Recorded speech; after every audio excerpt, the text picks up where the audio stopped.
ఒకానొకప్పుడు ఒక తెగకంతటికి రాజుగా ఉంది కొంతకాలం ఒక పెద్ద కోతి. దాన్ని తరిమేశాయి కోతులన్నీ, దానికి పదవి పోయింది.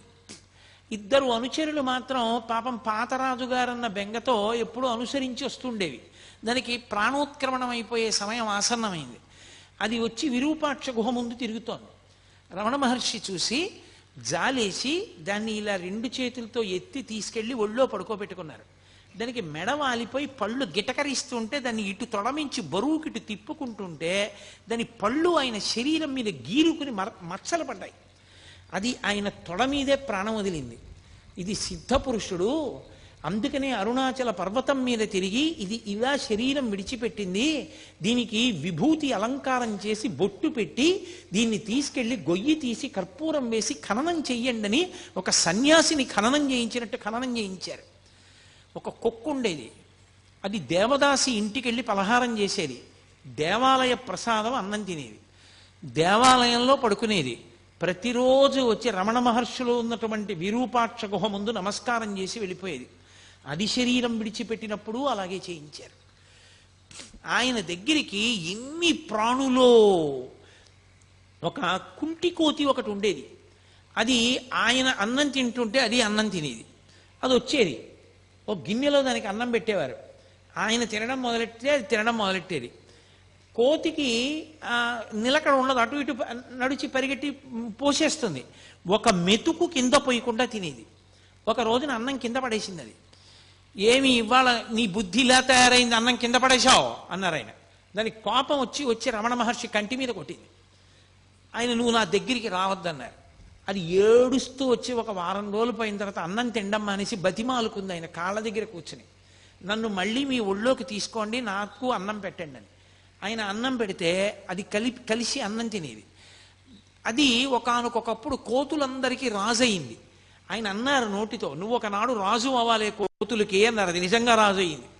వాళ్ళు ఎన్నుకుంటారట కోతుల జాతుల్లో కూడా. ఎన్నుకుని అది వచ్చి భగవాన్కి స్కందాశ్రమంలో ఉండగా వచ్చి నమస్కారం పెట్టుకుంది. నమస్కారం పెట్టుకుంటే ఆయన అన్నారు అన్నం తినన్నారు. అంటే అది తిననని చెప్పి సంజ్ఞ చేసి వెళ్ళి చెట్టు మీద కూర్చుంది. 20 రాణులు. వానర జాతిలో ఏంటంటే అంతవరకు ప్రభువుగా ఉన్నవాడి రాణులు కొత్త ప్రభువుకి రాణులు అయిపోతారు. అందువల్ల అది రాణులతో కూర్చునుంది. అందులో అక్కడ అన్నం తింది అది. ఆ తర్వాత ఇన్ని ప్రాణులు, ఒక ప్రాణి కాదు. ఆ కూరలవ్వ అని ఒక ఆవిడ ఉండేది. ఆవిడ పాపం ఆకుకూరలు తెచ్చి ఉడికించి రమణ మహర్షికి పెడుతూ ఉండేది అరుణాచల పర్వతం మీద ఉన్నప్పుడు. ఆవిడ మహాతల్లి లక్ష్మి అనేటటువంటి ఒక ఆవు రూపంలో పుట్టి ఆశ్రమానికి వచ్చింది. మహర్షి చెప్తుండేవారు, ఈవిడ కూరలవ్వ ఇప్పుడు లక్ష్మి అన్న గోవుగా వచ్చిందని చెప్పేవారు. దానికి ఎంత స్వాతంత్రం, అది తిన్నగా రమణ మహర్షి దగ్గరికి వచ్చేది. ఆయన కౌపీనం ఒకటే పెట్టుకుని కూర్చుని ఉండేవారు. ఆయన ఒళ్ళంతా నాకేసేది. నాకేస్తే నాలుక గరుగ్గా ఉంటుందేమో, ఆయన ఒళ్ళు ఎర్రగా అయిపోయేది. ఎర్రగా అయిపోయిన తర్వాత వెళ్ళిపోయేది. ఆయన హాల్లో కూర్చుని ఉంటే వచ్చి ఆయనకి రోజు ప్రదక్షిణం చేసి, అది రాత్రి పడుకోవడానికి వెళ్ళిపోయే ముందు ఆయనకి ప్రదక్షిణం చేసి నమస్కారం చేసి వెళ్ళిపోయేది. గోశాల కట్టారు. గోశాల కడితే గోశాలలోకి ఆ ఆవుని పంపిస్తున్నారు. అది వెళ్ళలేదు, ఎంత తోసినా వెళ్ళలేదు. అది అందరినీ తప్పించుకుని పరిగెత్తుకుంటూ హాల్లోకి వచ్చి రమణ మహర్షి ముందు నించుంది. ఆయనకు అర్థమైంది, ఓ నేను గృహప్రవేశం చేస్తున్నాను గోశాలలోకి, మీరు లేకపోతే ఎలా రమ్మంటోందని. ఆయన లేచి వచ్చారు. ఎందుకు దాన్ని అలా ఇబ్బంది పెడతారు, అది నేను వచ్చాక గృహప్రవేశం చేస్తానంటోందన్నారు. అప్పుడు భగవానులతో కలిసి అది గృహప్రవేశం చేసింది. దానికి అంత చేరిక, ఎంతమందిలో ఉన్నా సరే అది టీవీగా నడిచి వచ్చి రమణ మహర్షి దగ్గరికి వచ్చి ఆయన్ని నాకేసి ఆయనకి ప్రదక్షిణం చేసి నమస్కారం చేసి వెళ్ళిపోయేది. ఆఖరణ దానికి ప్రాణం పోయేటప్పుడు కూడా అలాగే ఉగ్గపట్టుకుంది ప్రాణాలు. రమణ మహర్షి వెళ్ళి దగ్గర కూర్చుని ఒళ్ళో తల పెట్టుకుని, ఏమ్మా బాధగా ఉందా లక్ష్మి అని ఒళ్ళు నిమురుతుంటే ఆయన వంకే చూస్తూ ప్రాణం వదిలేసింది. ఇప్పటికీ రమణ మహర్షి ఆశ్రమంలో సమాధులుంటాయి. వెనక్కి వెళ్ళి చూస్తే అందులో ఆ లక్ష్మి గోవు అని ఆవు బొమ్మేసి సమాధి ఉంటుంది. అది ఒక సిద్ధయోగి చిట్ట చివరికి ఇలా వచ్చి ఒక గోవు రూపంలో సేవించిందని ఆయన దానికి సన్యాసిని ఎలా పూడుస్తారో అలా ఖననం చేసి సమాధి నిర్మాణం చేశారు. అలా ఒక కాకి ఒక గ్రద్ద పొడిస్తే వచ్చి రమణ మహర్షి దగ్గర పడిపోయింది. ఆయన దాన్ని ఒళ్ళో పెట్టుకునేవారు. అది అలా వారం రోజులు ఉండి ఆయన ఒళ్ళోనే పడుకుని ఒళ్ళోనే ఉండి ఒళ్ళోనే వదిలిపెట్టేసింది ప్రాణం. ఉడతలు పరిగెడుతూ పరిగెడుతూ ఆయన దగ్గరికి వచ్చి ఆయన ఒంటి మీద ఆడుకుంటూ ఉండేవి. ఆయన జీడిపప్పు తెచ్చి చేతిలో పట్టుకుంటే తినమంటే తినేవి కావు. ఉడతలన్నీ వచ్చి చుట్టూ చేరితే ఆయన ఒక్కొక్క జీడిపప్పు పెడితే ఈ ఉడతలన్నీ తింటూ ఉండేవి. పాము వచ్చి పడగపట్టి నించునేది, నెమలు వచ్చి అక్కడ నించునేది. నెమలి పావుని కొట్టేది కాదు, పావు నెమల్ని చూసి భయపడేది కాదు. అన్ని ఉడతలు ఆయన ఒంటి మీద తిరుగుతూ ఆడుకుంటూ ఉండేవి. పూర్వం మనం కాశీఖండంలో అగస్త్య మహర్షి యొక్క ఆశ్రమం గురించి చదివితే ఎంత విచిత్రంగా ఉంటుందో. ప్రాణులు తమ మధ్య వైరాన్ని కూడా మరిచిపోయి ఎలా తిరుగుతాయని చెప్తారో అలా తిరుగుతుండేవి ప్రాణులన్నీ ఆయన దగ్గర. జాక్ అని ఒక కుక్క, ఎంత విశ్వాసం మహర్షి అంటే. అంత విశ్వాసం ఉన్న కుక్క అది భీష్మాచార్యుల వారిలా ఉత్తరాయణ పుణ్యకాలం వచ్చే వరకు ప్రాణాలు ఒగ్గపట్టుకుని అపరభీష్ముడిని పిలిచారు ఆయన దాన్ని. భగవాన్ వచ్చి దగ్గర కూర్చుని దాన్ని ఒళ్ళో పడుకోబెట్టుకున్న తర్వాత ఆయన వంక చూస్తూ కళ్ళు మూసేసింది. ఇప్పటికి జాక్ ది డాగ్ అని రాసి ఆ కుక్కకి కూడా సిద్ధపురుషుడు ఆఖరిసారి ఇలా శరీరం విడిచిపెట్టారని దానికి సమాధి కట్టించారు. త్రికాలవేది, ఎక్కడ ఎన్ని ప్రాణులు ఆయన కోసం వస్తే అన్ని ప్రాణులతో మాట్లాడుతుండేవారు. అన్నీ ఆయనది చూసి పరవశించిపోతుండేవి. ఇన్ని ఆయన చుట్టూ చేరుతుండేవి. భగవంతుడి చుట్టూ సమస్త ప్రాణులు ఎలా తిరుగుతాయో రమణుల చుట్టూ అలా తిరుగుతుండేవి. అళఘమ్మ గారు స్కందాశ్రమంలోకి వెళ్ళిన తర్వాత ఆవిడికి అనారోగ్యం వచ్చి ఇక ప్రాణోత్క్రమణం అయిపోయే సమయం ఆసన్నం అయిపోయింది. ఇక మాట పోయింది. ఆవిడ్ని పడుకోబెట్టి ఇప్పటికీ ఉంటుంది ఆ గది. అళఘమ్మ గారికి మోక్షం ఇచ్చిన గది అని రాసుంటుంది, మనం లోపలికి వెళ్ళి చూడొచ్చు. ఆ గదిలో అమ్మ దగ్గర కూర్చుని అమ్మ గుండెల మీద కుడి చేయి పెట్టి అమ్మ తల మీద ఎడం చేయి పెట్టి పట్టుకున్నారు. తెల్లవారుజామున కూర్చున్న వ్యక్తి రాత్రి 8 గంటలకి లేచారు. లేచి అమ్మ మోక్షం పొందింది అన్నారు. అందరు ఆశ్చర్యపోయారు, ఏమైందన్నారు. అమ్మ చేసుకున్న కర్మల వల్ల, వాసనాబలం వల్ల కొన్ని వేల జన్మలు ఎత్తాలి. ఆ కొన్ని వేల జన్మల్ని అమ్మతో సూక్ష్మ రూపంలో అనుభవింపచేసేశాను. సూక్ష్మ శరీరంతో అనుభవించేసింది. కర్మలన్నీ నశించిపోయాయి. ఇప్పుడు అమ్మ మళ్ళీ పుట్టడానికి ఏ కర్మలు లేని స్థితిలో తన శరీరాన్ని విడిచిపెట్టేసింది. కాబట్టి అమ్మ సిద్ధి పొందింది. అందుకే అమ్మ చనిపోయిందంటే ఆయన ఒప్పుకునేవారు కాదు. సిద్ధి పొందింది. కాబట్టి ఒక సన్యాసి శరీరాన్ని ఎలా ఖననం చేస్తారో అలా ఖననం చేద్దామన్నారు. 8 గంటలకి, నేను అదే మీతో చెప్తున్నది, ఒక జ్ఞానికి చెల్లుతుంది, మనకి చెల్లదు. వెంటనే 8 గంటలకి ఆయన అమ్మగారి శవం దగ్గర నుంచి లేచొచ్చి కూర్చుని అన్నం తిన్నారు. ఆయనకి జ్ఞానికి విధి నిషేధము ఉండవు. సామాన్య సాధకుడు అలా కాదు, అలా చేయడానికి వీలు లేదు. రమణ మహర్షి జీవితాన్ని చదివి రమణ మహర్షి యొక్క స్థితిని అర్థం చేసుకునే ప్రయత్నం చేయండి తప్ప రమణులు చేసినవి అనుకరించే ప్రయత్నం ఎప్పుడూ చేయకూడదు. అది ఏదో నాటకంలో పాత్ర వేసినట్టు ఉంటుంది తప్ప నిజ జీవితంలో ఎదగడం మాత్రం కాదు. అది క్రమక్రమంగా సాధన చేత జ్ఞాని కావాలి తప్ప అకస్మాత్తుగా ఏవో కొన్ని పనులు చేసి నువ్వు జ్ఞాని అయిపోయావు అనుకుంటే చాలా చాలా ప్రమాదం. అది గతి తప్పిపోతాడు, సాధనలో కిందకి వెళ్ళిపోతాడు. పరమ ప్రమాదం అది. మహానుభావుడు పెద్ద ఆయన ఎలాగో నాగస్వామి శరీరం వదిలిపెట్టారు, రెండో ఆయన భగవాన్ రమణులు అయిపోయారు, మూడో ఆయన తన భార్య చనిపోయింది, ఆ కొడుకుని తీసుకెళ్లి చెల్లెలు అలివేలు మంగ దగ్గర వదిలేశారు. ఆ నాగసుందరం గారు నేను ఒక్కడిని మాత్రం ఉండిపోవడం ఎందుకని, ఇక అళఘమ్మ గారు అక్కడే ఉంది కదా అని చెప్పి ఆయన కూడా సన్యాసం తీసుకున్నారు. తీసుకుని నిరంజనానంద స్వామి అన్న పేరుతో ఆయన కూడా విరూపాక్ష గుహలోనే ఉండేవారు. ఈ తల్లి శరీరాన్ని పట్టుకుని కొండ కిందకి దిగారు. అప్పటికి శ్మశానం, ఇప్పుడు రమణాశ్రమం ఏదుందో అది శ్మశానంలో అంతర్భాగం. అప్పుడు ఆ శ్మశానంలోనే ఒక గొయ్యి తీసి గోతిలో అమ్మ శరీరాన్ని ఉంచారు. ఉంచగానే ఎవరో కాశీ నుంచి శివలింగం తీసుకొచ్చారు.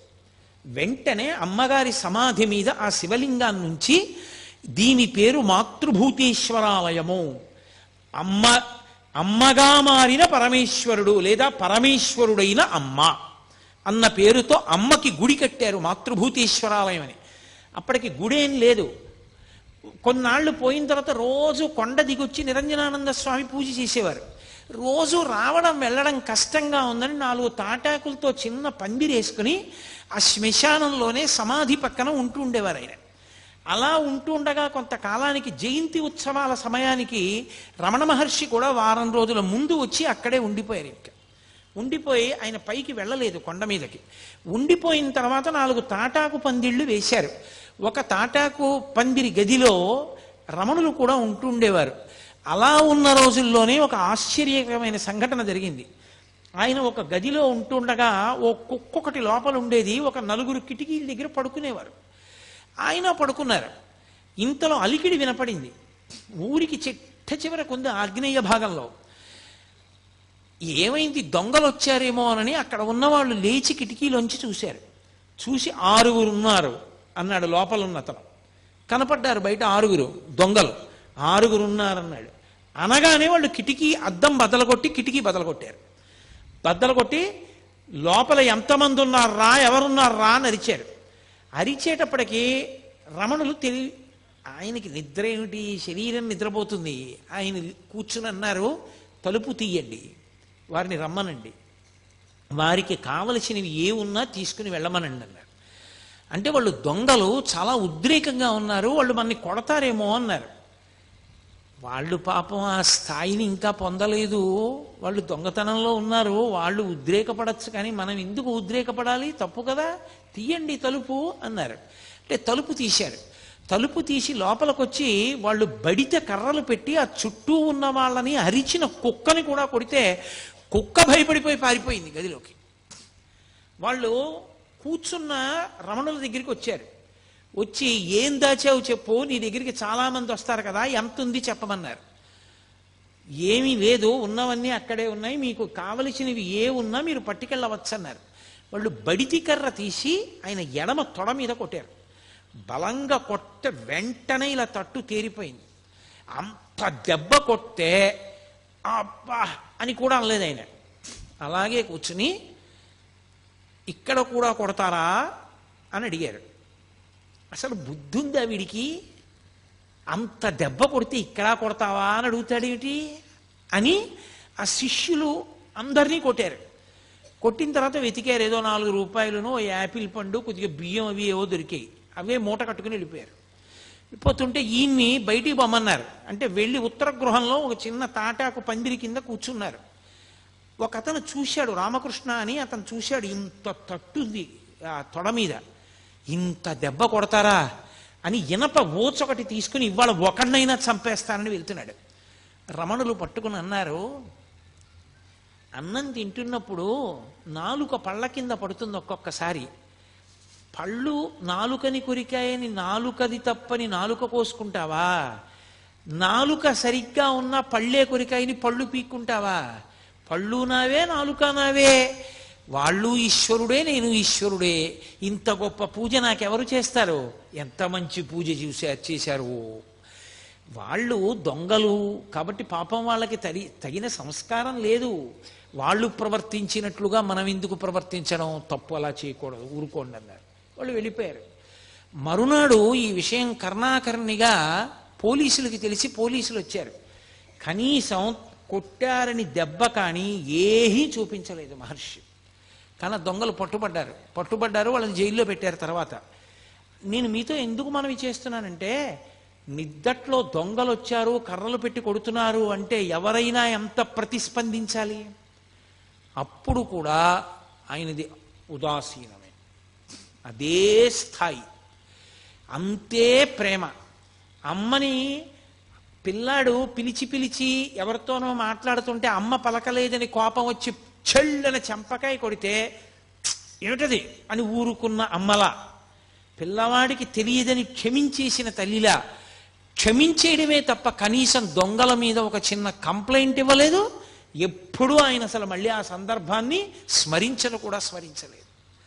అటువంటి మహానుభావుడు మెల్లిగా ఏదో ఆశ్రమం అలా తాటాకు పందిళ్ళు, గదులు, మెల్లిగా ఏదో సిమెంటుతో కట్టినటువంటి గోడలు, గదులు ప్రారంభమయ్యాయి. సూర్య నాగమ్మ గారు, నేను ఈ మిగిలిన ఉపన్యాసాల్లో ఎక్కడో దాని గురించి స్పృశిస్తాను తప్పకుండా. ఒకానొకప్పుడు హఠాత్తుగా రమణుల యొక్క శిల్పమూర్తిని తెప్పించారు. ఆవిడ తెల్లబోయారు సూర్యనాగమ్మ గారు. ఇది ఎందుకు ఈ శిల్పం అన్నారు. ఏమో ఇక శిల్పం అవసరం వచ్చిందేమో అన్నారు. ఎచ్చెమ్మాళ్ళని ఒక మహాతల్లి, పరమభక్తురాలు. ఆవిడ వెళ్ళిపోయింది, శరీరం వదిలేసింది. ఆవిడ ఎక్కడో శరీరం వదులుతుంటే ఇక్కడ అకస్మాత్తుగా ఆయన మౌనంలోకి వెళ్ళిపోయి ఒళ్ళంతా కాంతిపుంజం అయిపోయింది. 2.5 గంటల తర్వాత కాంతి ఆయన నుదిలి ఆయన బహిర్ముఖులయ్యారు. ఖచ్చితంగా ఎన్ని గంటలకు ఆయన్ని కాంతిపుంజం పట్టుకుందో, ఆయన మౌనంలోకి వెళ్ళిపోయారో ఖచ్చితంగా ఆ సమయానికే ఇచ్చమ్మాళ్ళు అక్కడ శరీరం వదిలేసింది. పరమ భక్తురాలు ఆవిడ. ఆయన దగ్గరికి వచ్చి చెప్పారు వాళ్ళు, ఇచ్చమ్మాళ్ళు వెళ్ళిపోయిందని. తెలుసు ఇచ్చమ్మాళ్ళు వెళ్ళిపోయింది అని. ఆయన అన్నారు, ఆవిడికి సమయం ఆసన్నమైంది, దీనికి ఎప్పుడో అన్నారు. అది మొట్టమొదటి మాట అవతార పరిసమాప్తికి. అందరూ హడిలిపోయారు, ఏమిటి ఇలా అంటున్నారని. తరువాతి కాలంలో మెల్లగా సర్కోమా పొడసూపింది. ఎడమ చేతి మోచేతి పైన ఒక చిన్న గడ్డలా ఒకటి వచ్చింది. వచ్చి అది మెల్లిగా పెద్దదై అది బద్దలై అందులోంచి నెత్తురు కారడం మొదలుపెట్టింది. ఇంత నెత్తురు కారిపోతోంది, నీరసపడిపోతున్నారు రోజు రోజుకి అని చుట్టూ ఉన్న వాళ్ళందరూ బెంగ పెట్టుకున్నారు. ఆకులు తీసుకొచ్చారు, పసర్లు పిండారు, రేడియం సూదులు తీసుకొచ్చారు, సూదులు గుచ్చారు, సూదులు గుచ్చి కట్టారు. అందరూ ఆయన దగ్గరికి వెళ్ళి, భగవాన్ మీకు పుండు పుట్టిందా అనేవారు. ఆయన అనేవారు, నాకు పుండు పుట్టలేదు, పుండుకి పుండు పుట్టిందనేవారు. ఈ శరీరమే పుండు, సుఖ దుఃఖములు అనుభవించడానికి వచ్చింది, ఈ పుండుకో పుండు పుట్టిందనేవారు. అది అలా నెత్తురు కారిపోతుండేది. ఆఖరికి దానికి ఆపరేషన్ చేశారు. ఆపరేషన్ చేసి పుండు తీసేశారు. మళ్ళీ అది సెలవేసుకొచ్చి మళ్ళీ పుండు మీద ఇంకో పుండు వచ్చింది. అది అలా నెత్తురు కారుతూనే ఉండేది. అది విపరీతమైన పోటుట సర్కోమా. ఎవరైనా వచ్చి భగవాన్ అంత నెత్తురు కారుతోందంటే ఆయన అనేవారు, ఇది శమంతకమణి, ఎంత ఎర్ర బంగారం పెడుతోందో చూశారా అనేవారు. ఒకానొక సందర్భంలో జలగలతో కరిపించారు, అది నెత్తురు తాగేస్తుంది, చెడు నెత్తురని. అవి విడిచిపెట్టలేదు, తాగి అలాగే స్తబ్దుగా ఉండిపోయాయి. ఏమిటి జలగలు అలా ఉండిపోయాయి అన్నారు ఎవరో. దానికి కూడా సమాధి స్థితి అబ్బిందేమో అన్నారు. దానికి ముగ్గు వేసి లాగేశారు ఆ జలగల్ని. అవి చిన్న మాంసం ముక్కలతో ఊడిపోయాయి. ఆయనకి ఎనస్థీషియా ఇస్తామన్నారు. నాకు మత్తెందుకు, దీన్ని మీరు కోసుకుంటానంటున్నారు, కొయ్యండి, నేను సాక్షిని అన్నారు. అంతటి సాక్షిత్వాన్ని పొందినటువంటి మహాజ్ఞాని, మహానుభావుడు. అటువంటి స్థితిని చేరిపోయినటువంటి భగవానులు అప్పుడు కూడా, ఆ స్థితిలో కూడా వేదపారాయణం జరిగేటటువంటి సమయంలో మాత్రం బయటికి వచ్చి కూర్చుని దర్శనమిస్తుండేవారు. కొన్ని వేల మంది ఆశ్రమం అంతా చేరిపోయి ఆ ఘోష వినపడుతూనే ఉండేది. అరుణాచల శివ, అరుణాచల శివ, అరుణాచల శివ, అరుణాచల. ఆయనకి అది పరమ ప్రీతి పాత్రం ఆ భజన. ఆ అరుణాచల అక్షర మణమాల అని ఆయన చేత రచింపబడింది. అందరూ భజన చేస్తున్నారు. ఎంతమందో ఆయన్ని నమ్ముకున్న మహానుభావుడు, ఆయన దర్శనం అవ్వకపోతే ఎలా అని అలమటించిపోతున్న వాళ్ళు. అటువంటి వ్యక్తి ఆ ప్రమాదీనామ సంవత్సర చైత్ర బహుళ త్రయోదశి పూర్వాషాఢ నక్షత్రం ఉండగా ఆయన 8:47 ఇప్పటికీ రమణ మహర్షి శరీరాన్ని విడిచిపెట్టేసినటువంటి సమయాన్ని చూపిస్తున్న క్యాలెండరు గడియారం ఆ నిమిషాల దగ్గర ఆగిపోయి రమణులు శరీరం విడిచిపెట్టేసినటువంటి గది దగ్గర కనపడుతుంది. ఎప్పుడూ లేనిది ఆయన అకస్మాత్తుగా లేచి కూర్చుంటానన్నారు. లేచి కూర్చోవడం అంటే మంచం మీదే కూర్చోపెట్టారు, వెనక దిండు పెట్టి. ఎడం చేయి కదిలేది కాదు, ఆ ఎడం చేతిని కదిపి ఒళ్ళో పెట్టుకున్నారు. ఒళ్ళో పెట్టుకుని కుడికంటి వెంట బాష్పధార కారింది. అప్పటికే ఆయన ఎన్నో మాటలు అనేవారు. ఒళ్ళు వణికిపోయి జ్వరం వచ్చేస్తే ఆయన్ని పట్టుకోబోయారు. పట్టుకోబోతే గుడారంలో ఏనుగుని దూరిస్తే ఆ ఏనుగు గుడారంలో ఉండలేక గుడారం కదిలినట్టు ఇక ఈ చిన్న శరీరంలో ఉండలేనని ఆత్మ కదులుతోందనేవారు. మహానుభావుడు ఎంతటి స్థితప్రజ్ఞుడు. ఆయనకి ఆపరేషన్ చేసిన తర్వాత చాలా చల్లగా ఉంది, వెచ్చగా ఉంటుందని మంచం కిందకి తీసుకొచ్చి ఆయన అంతేవాసులు హీటర్ పెట్టారు. తెల్లవారేటప్పటికి ఒళ్ళంతా వాచిపోయి బద్దలైపోయి నెత్తురు కారుతున్నట్టు అయిపోయింది. డాక్టర్లను పిలిచారు. వాళ్ళు పరిగెత్తుకొచ్చన్నారు, ఎవరు పెట్టారు హీటరు? హీటర్ పెట్టకూడదు, పెడితే ఒళ్ళంతా కూడా వాచిపోతుంది, ఎవరు పెట్టారని అడిగారు. అడిగితే మేమే పెట్టామన్నారు. వాళ్ళు తెలియక వెచ్చగా ఉంటుందని పెట్టామన్నారు. మరి ఇంత బాధపడిపోతూ ఒళ్ళంతా వాచిపోయిందే, ఎందుకు పిలవలేదు మమ్మల్ని అని అడిగారు. ఆయన అన్నారు, వారేమో దీన్ని కోశారు, కోసి ఇది బాగుంటుందని వారన్నారు. వారేమో మంచం కింద హీటర్ పెట్టి దీనికి బాగుంటుందన్నారు. ఇదేమో నేను లొంగనంది. పైగా హీటర్ పెడితే నాకు నచ్చలేదని ఇదేమో ఇలా తయారైంది. వారి పంతం వారిది, వీరి పంతం వీరిది, దీని పంతం దీనిది, ముగ్గురి పంతాలు చూస్తున్నాను తమాషా అన్నారు ఆయన. ఒక ఆయన అన్నాడు, అలా కాదు భగవాన్, ఇక్కడ ఆపరేషన్ చేస్తే మళ్ళీ వచ్చేస్తోంది, అందుకని ఎడం చేయి తీసేస్తా అన్నారు. ఆయన చిరునవ్వు నవ్వన్నారు, నా అదృష్టం, తల మీద పుడితే తలకొద్దురా అన్నారు. తప్ప అలా చేయి తీయించేసుకునేదో బతుకుదామన్నా ఆ శరీరంతో ఉండాలన్న కోరిక కూడా లేదు. ఆ క్షణం రానే వచ్చింది. ఇంతమంది ప్రార్థన చేస్తున్నారు. కుడికంటి వెంట బాష్పధార కారింది. అంటే పరమానందాన్ని పొందారమ్మయ్య, అయిపోయింది శరీరం, ప్రారంధ కర్మ అయిపోయింది, వదిలిపెట్టేశాను శరీరాన్ని. కొన్ని వేల మంది చూస్తూ ఉండగా ఆ అరుణాచల క్షేత్రంలో ఆ ఊళ్ళో వాళ్ళు కూడా చూస్తుండగా ఆయనలోంచి ఒక జ్యోతి బయటికి వెళ్ళి నిలబడింది రమణాశ్రమంలో పైన. అందరూ ఆశ్చర్యంతో ఆ జ్యోతి వంక చూస్తూ వెలిగిపోతోంది అది ప్రకాశంతో. రాత్రి 8:47 సమయం. అందరూ ఆ జ్యోతి వంక చూసి భగవాన్ రమణ అరుణాచల శివ అరుణాచల శివ అని అరుస్తున్నారు. ఆ జ్యోతి క్రమక్రమంగా పైకెక్కుతూ అరుణాచల పర్వతానికి ప్రదక్షిణం చేస్తూ ఈశాన్య దిక్కుగా వెళ్ళి ఆ కొండలోకి కలిసిపోయింది. అంతే, అక్కడతో భగవాన్ రమణుల యొక్క శరీరం విడిచిపెట్టేశారు. విభూతి రాశారు, చందనం అలదారు, ఇంత అభిషేకము చేశారు. అమ్మగారికి కట్టినటువంటి మాతృభూతేశ్వరాలయం పక్కనే పెద్ద గుంత తవ్వి కర్పూరాదులు వేసి ఆయన శరీరాన్ని అందులో పెట్టి మట్టి కప్పి ఆ పైన శివలింగాన్ని ఉంచారు. ఇప్పటికీ ప్రతిరోజు ఆ శివలింగం దగ్గర వేదపఠనం చేసి అభిషేకం చేసి అత్యద్భుతమైన అలంకారం చేస్తారు.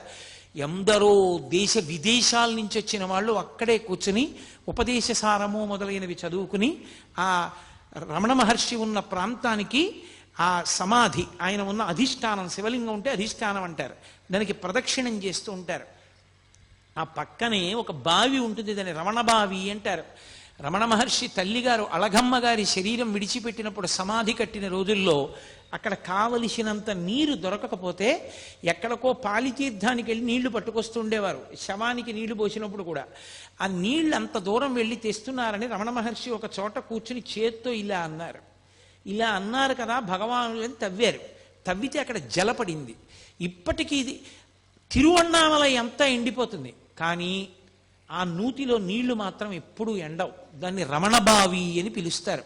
దాన్ని అఘశమన తీర్థము అని పిలుస్తారు. అఘములంటే పాపములు, పాపములను శమింపచేయగలిగిన తీర్థము రమణ తీర్థము, అఘశమన తీర్థము. రమణులు ఉన్నంతకాలం కూడా ఆ అందులో ఉన్నటువంటి తీర్థంతోటే మాతృభూతేశ్వరాలయంలో అర్చనలన్నీ జరుగుతుండేవి. మహానుభావుడు పుట్టినప్పుడు కనులు లేని కబోది ఒక జ్యోతి పుట్టిందిరా, వెలిగిపోతోంది పురుటి గదిలో అంది. మీతో మనవి చేశాను నేను మొదటి రోజున.